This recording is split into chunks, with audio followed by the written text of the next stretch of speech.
अस्सलाम वालेकुम क्लास, कैसे हैं आप सारे? होपफुली बिल्कुल ठीक होंगे।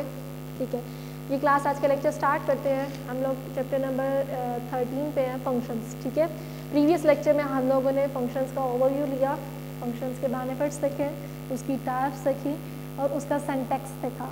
आज हमारा जो टॉपिक है, आज हम उसको डिस्कस करते हैं। आज के टॉपिक में हम लोग देखेंगे फंक्शन डिक्लेरेशन।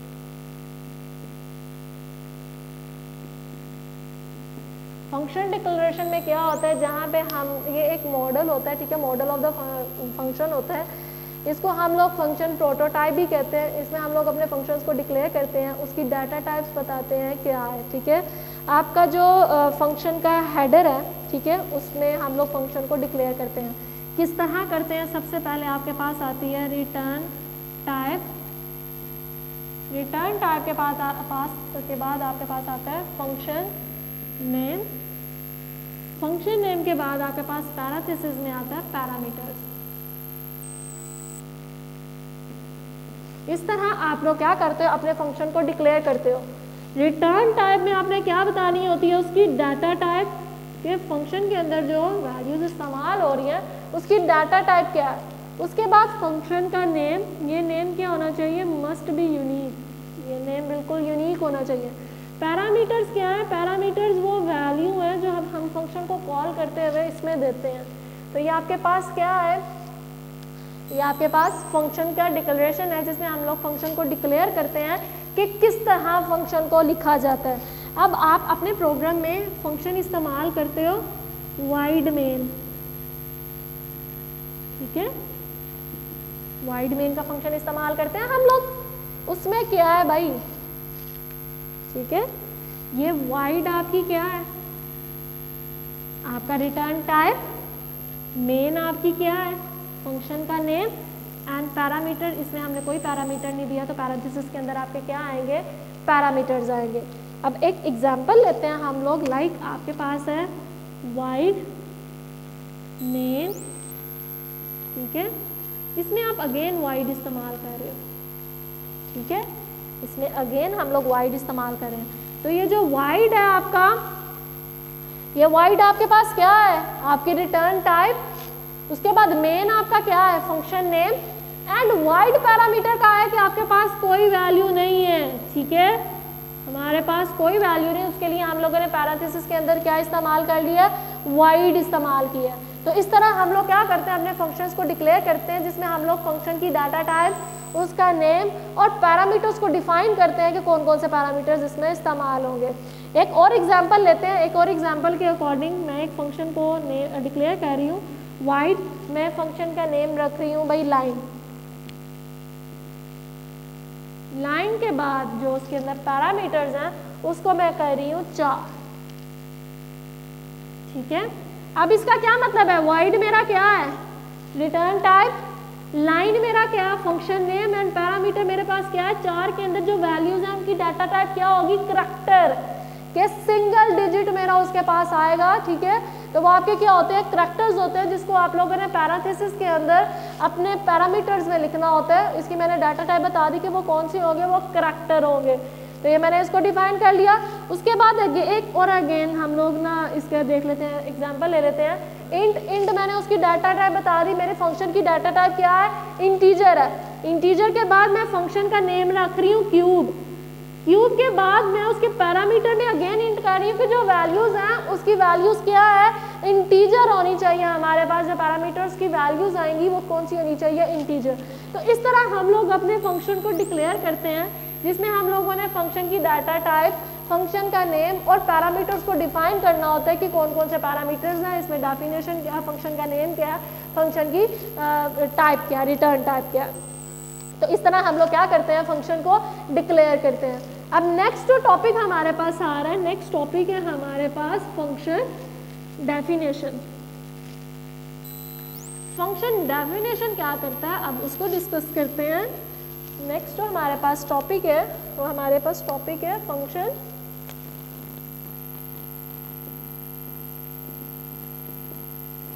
डेफिनेशन।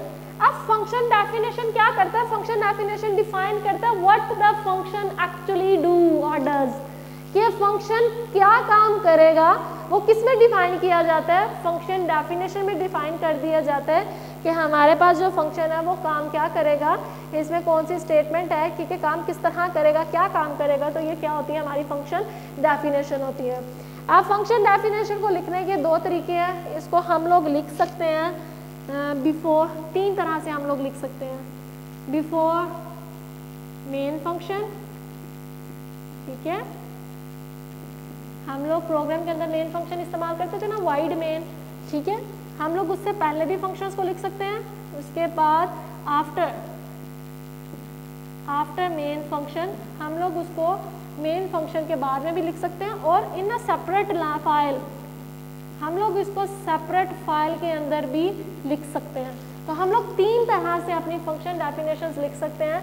एक मैं कि मैं मेन फंक्शन से पहले लिख लूँ, भी मैं मेन फंक्शन के बाद में, या एक सेपरेट लाइन में, ठीक है।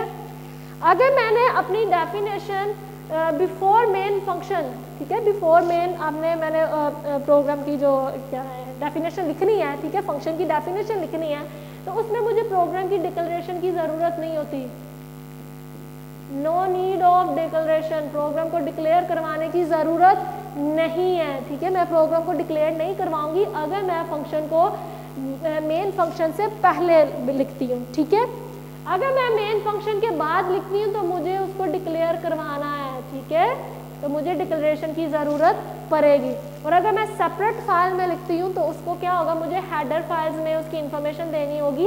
हेडर फाइल्स इसके लिए कौन सी होती है, conio.h, उसमें ये सारी इंस्ट्रक्शंस मैं अपनी हेडर फाइल्स में डलवा लूँगी। तो इस तरह तीन तरह से मैं प्रोग्राम फंक्शन की डेफिनेशन लिख सकती हूँ। अब फंक्शन डेफिनेशन में हमारे पास इसके दो पार्ट्स आते हैं। एक होता है हमारे पास इसकी हेडर फाइल और फंक्शन की बॉडी, ठीक है। फंक्शन डेफिनेशन में हमारे पास क्या होता है, उसकी हेडर फाइल। हेडर फाइल में क्या होता है आपको पता है, उसकी return type function name then parameters. ये इसकी क्या होगी, हेडर फाइल। हेडर फाइल के अंदर उसकी क्या आ जाती है, बॉडी आ जाती है। बॉडी में हमारे पास क्या होती है, statement 1, statement 2, so on statement n। तो हमारे जो फंक्शन की डेफिनेशन है उसमें दो पार्ट्स हैं। एक आ रहा है फंक्शन हेडर, ठीक है, और सेकंड में मेरे पास आ रहा है फंक्शन बॉडी। तो ये दो पार्ट्स मेरे किस में आ जाते हैं, फंक्शन डेफिनेशन में आ जाते हैं, कि फंक्शन की डेफिनेशन में मेरे फंक्शन के हेडर्स और मेरे फंक्शन की बॉडी आ जाती है। अब उसके बाद हम लोग देखते हैं एक प्रोग्राम में कि किस तरह हम लोग फंक्शन को कॉल करेंगे, फंक्शन को इस्तेमाल किस तरह करेंगे अपने कोड्स के अंदर। तो इसके लिए आपका एक प्रोग्राम है, इसको देखते हैं, आपका कॉन्सेप्ट मजीद क्लियर होगा उससे जी। अब आपका कोड है 13.1, आपकी पहली एग्जाम्पल। अब वो एग्जाम्पल क्या कहती है, write a program that display a message programming makes life interesting on a screen using a function. वो कह रही है एक मैसेज डिस्प्ले करवाओ स्क्रीन पे कि प्रोग्रामिंग मेक्स लाइफ डिफरेंट, ठीक है, सॉरी इंटरेस्टिंग, कि प्रोग्रामिंग एक मेक्स लाइफ डिफरेंट इंटरेस्टिंग एक स्टेटमेंट को प्रिंट करवाओ, किसको इस्तेमाल करते हुए, फंक्शंस को इस्तेमाल करते हुए। तो सबसे पहले हम लोग देखते हैं क्या भाई, इंक्लूड हेडर फाइल stdio.h। उसके बाद मैं यहाँ पे अपना फंक्शन लिख रही हूँ वाइड मेन, ठीक है। वाइड में मैंने ये क्या कर रही हूँ, बिफोर मेन फंक्शन मैं अपना एक फंक्शन लिख रही हूँ वाइड मेन के अंदर मैंने क्या प्रिंट करवाना है, प्रिंट करवा दे प्रोग्रामिंग मेक्स लाइफ इंटरेस्टिंग, ठीक है, ये प्रिंट करवा दे मेरे वाइड में। ये मेरा बिफोर मेन फंक्शन, ठीक है। उसके बाद मेरा प्रोग्राम का जो एक्चुअल होता है ना, वाइड मेन, जो प्रोग्राम की मेन फंक्शन होता है जहाँ से एक्चुअल एग्जीक्यूशन स्टार्ट होती है, तो मेरे पास आ गया वाइड मेन अब वाइड मेन के अंदर जाके मैंने क्या किया है, सिंपली मैंने इस प्रोग्राम को, इस कोड को कॉल कर लिया। इधर वाइड मेन ही मैंने ना जो यानी कि फंक्शन रखा ना, उसमें मैंने नाम रखा हुआ है शो। तो मैं क्या करूँगी, इधर सिर्फ इस फंक्शन को कॉल करूँगी। अब कॉल किस तरह करूँगी, क्या नाम है उसका, शो। तो मैं कह रही हूँ शो को कॉल की, ठीक है, और उसके बाद मेरा प्रोग्राम एंड हो गया। तो इधर क्या होगा भाई, मैंने कहा था फंक्शन को लिखने के 3 मेथड हैं। एक मेथड ये है कि मैं वाइड, जो वाइड मेन है उससे पहले फंक्शन को लिख लूँ। उससे पहले मैंने फंक्शन को लिख लिया। अब उससे पहले मैंने फंक्शन को लिख लिया तो फिर मुझे क्या होता था, प्रोग्राम को डिक्लेयर करने की ज़रूरत नहीं थी पड़ती थी। मैंने सिर्फ क्या किया, उसका नाम बाय नेम उसको कॉल किया। तो ये मेरा प्रोग्राम वाइड मेन से पहले मैंने फंक्शन की सारी फंक्शनैलिटी लिख ली, उसकी हेडर भी लिख ली और उसकी बॉडी भी लिख ली। इधर नीचे आके सिर्फ मैंने उसको बाय नेम कॉल किया। मैं बाय नेम कॉल किया तो मुझे ये प्रिंट हो गया कि प्रोग्रामिंग मेक लाइफ इंटरेस्टिंग। तो मेरे पास ये रिजल्ट आ गया, मैंने फंक्शन के थ्रू अपने प्रोग्राम को असेस किया। उसके बाद अगला ही प्रोग्राम है कि write the program that display Pakistan 10 times using the function. वो कह रहा है प्रोग्राम लिखो कि पाकिस्तान वो शो करवाए 10 दफ़ा फंक्शंस को इस्तेमाल करते हुए, ठीक है। अब इसी तरह वाइड शो के नाम से इधर मैं लिख लेती हूँ पाकिस्तान। क्या शो करवाए मुझे, पाकिस्तान। उसके बाद ये \n के हर दफ़ा न्यू लाइन में शो करवाए, ये लिख लिया। अब उसके बाद मुझे क्या करना होगा, वाइड मेन में मैं आई, इधर मुझे क्या करना होगा, कंडीशन लगानी होगी, ठीक है। कंडीशन के बाद मैं अपने फंक्शन को कॉल करूँगी। उसने कितनी दफ़ा कहा है, 10 टाइम्स कहा है। तो मैं पहले अपनी एक उसके वेरिएबल के लिए वेरिएबल असाइन किया, डिक्लेयर किया आई। फिर मैं लूप चला रही हूँ for I is equals to 1, I less than and equals to 10, then I में इंक्रीमेंट, ठीक है। और ये मेरी चल गई। उसके बाद मुझे क्या करवा दे, मैं फंक्शन को कॉल कर रही हूँ शो, ठीक है, कि मेरे फंक्शन को कॉल कर दे।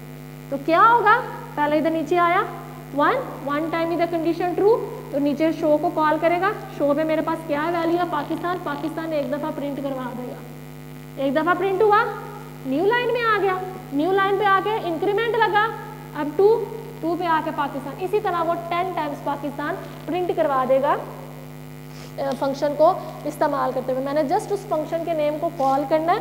इधर मैंने फंक्शन को कॉल किया, इसकी जो फंक्शनैलिटी थी वो परफॉर्म हो गई। तो ये मेरे पास फंक्शन का कॉन्सेप्ट है जिसमें हम लोगों ने कोड के थ्रू इसको समझा कि हम लोग किस तरह प्रोग्राम में इसको करते हैं। अब उसके बाद आ जाता है हमारे पास passing of parameters through the functions, के फंक्शंस में हम लोग पैरामीटर्स किस तरह पास करते हैं, ठीक है। अब उसको देखते हैं हम लोग।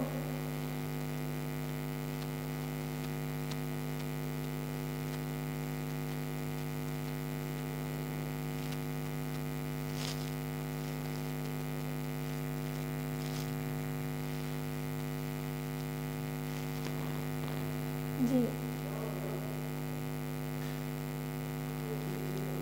पैरामीटर्स जो आपके पास फंक्शन में कॉल किए जाते हैं, ठीक है, वो आपके कौन से होते हैं, वो एक्चुअल पैरामीटर्स होते हैं, ठीक है। और जो फंक्शन की हेडर में डिफाइन किए जाते हैं ना पैरामीटर्स, वो आपके डमी पैरामीटर्स होते हैं, ठीक है। उनको फॉर्मर पैरामीटर्स भी कहा जाता है, ठीक है। लाइक मेरे पास एक प्रोग्राम है, जैसे मैंने पीछे एक प्रोग्राम लिखा था, इसमें चलो मैं दोबारा से कर देती हूँ। include std.h, ठीक है, std.h। उसके बाद मेरे पास था प्रोग्राम जिधर मैंने उसकी डेफिनेशन में मेरे पास क्या था, वाइड शो, ठीक है। तो वाइड शो में फिर मैंने उसको करवा दिया था प्रिंट, क्या करवा दे, पाकिस्तान करवा दे, ठीक है। वाइड शो में उसमें प्रिंट क्या करवाना, पाकिस्तान। और नीचे फिर आ जाए वाइड मेन में जाके मैंने क्या किया, उस फंक्शन को सिर्फ कॉल की शो, ठीक है। तो मैंने शो को कॉल किया, मेरा रिजल्ट मेरे पास आ गया। अब इधर ना मैं एक्चुअली पैरामीटर्स लगवाना चाह रही हूँ। मैं चाहती हूँ कि इधर शो, इधर मेरे पास आए इन एन और इधर शो एन आ जाए। तो इसमें ये जो पैरामीटर्स, यहाँ मैं इधर क्या कर रही हूँ, फंक्शन को कॉल कर रही हूँ, इधर क्या हो रही है, फंक्शन कॉलिंग हो रही है। तो फंक्शन कॉलिंग में जो आपके पैरामीटर्स इस्तेमाल होते हैं इनको क्या कहा जाता है, एक्चुअल पैरामीटर्स। क्या कहा जाता है, एक्चुअल पैरामीटर्स। और जो फंक्शन की डिक्लेरेशन में आपके पैरामीटर्स हैं, ये फंक्शन की डिक्लेरेशन है, डिक्लेरेशन में जो पैरामीटर्स होते हैं इनको कहा जाता है फॉर्मल पैरामीटर्स। ठीक है, ये आपके फॉर्मल पैरामीटर्स या डमी पैरामीटर्स होते हैं। तो आपके जो एक्चुअल फंक्शन कॉलिंग में पैरामीटर्स इस्तेमाल किए जाते हैं उनको एक्चुअल पैरामीटर्स कहा जाता है, और जो फंक्शन की डिक्लेरेशन में आपके पैरामीटर्स इस्तेमाल किए जाते हैं उनको फॉर्मल या डमी पैरामीटर्स कहा जाता है। तो ये आपके पास आज का इतना ही था। तो इंशाल्लाह हम लोग अब अपने नेक्स्ट लेक्चर में मिलेंगे। अपनी दुआ में मुझे भी याद रखिएगा। अल्लाह हाफिज़ क्लास। वीडियो पसंद आई तो लाइक करें, अपनी राय कमेंट करें। ऐसे ही मजीद वीडियोस के लिए हमारा चैनल सब्सक्राइब करें और बेल का आइकन दबाएं ताकि आपको हर वीडियो का नोटिफिकेशन मिलता रहे।